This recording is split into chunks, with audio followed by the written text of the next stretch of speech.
धन्यवाद अध्यक्ष महोदय। माझा प्रश्न लक्षवेधी क्रमांक 7 अध्यक्ष महोदय वितरित केल्याप्रमाणे माझा प्रश्न तत्कालीन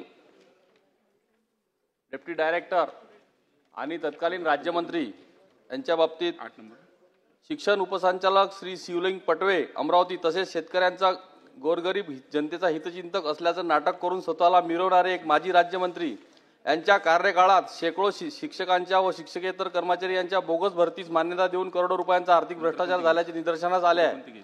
महाविकास आघाडी सरकारच्या काळात हा घोटाळा झालेला असून या घोटाळ्यात माजी राज्यमंत्री यांचा एक नातेवाईक सुद्धा होता।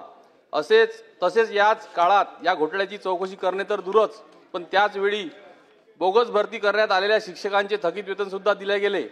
या प्रकरणात एकूण 13 व्यक्तींचा समावेश होता। विशेष म्हणजे या प्रकरणाचे उगमस्थान अमरावती जिल्हा आहे आणि त्याहीपेक्षा विशेष म्हणजे या घोटाळ्यातला मुख्य दलाल हा माजी राज्यमंत्री यांचा नातेवाईक आहे। हा अचलपूर माझ्या मतदारसंघातील होता।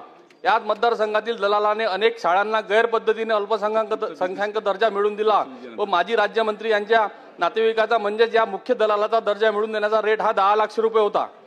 श्री शिवलिंग पटवे शिक्षण उपसंचालक अमरावती यांच्याच काळात अमरावती इथून संपूर्ण विभागात तसेच नागपूर विभागात या बोगस शिक्षक भरती घोटाळ्याची बीज अमरावती इथून पेरली गेली।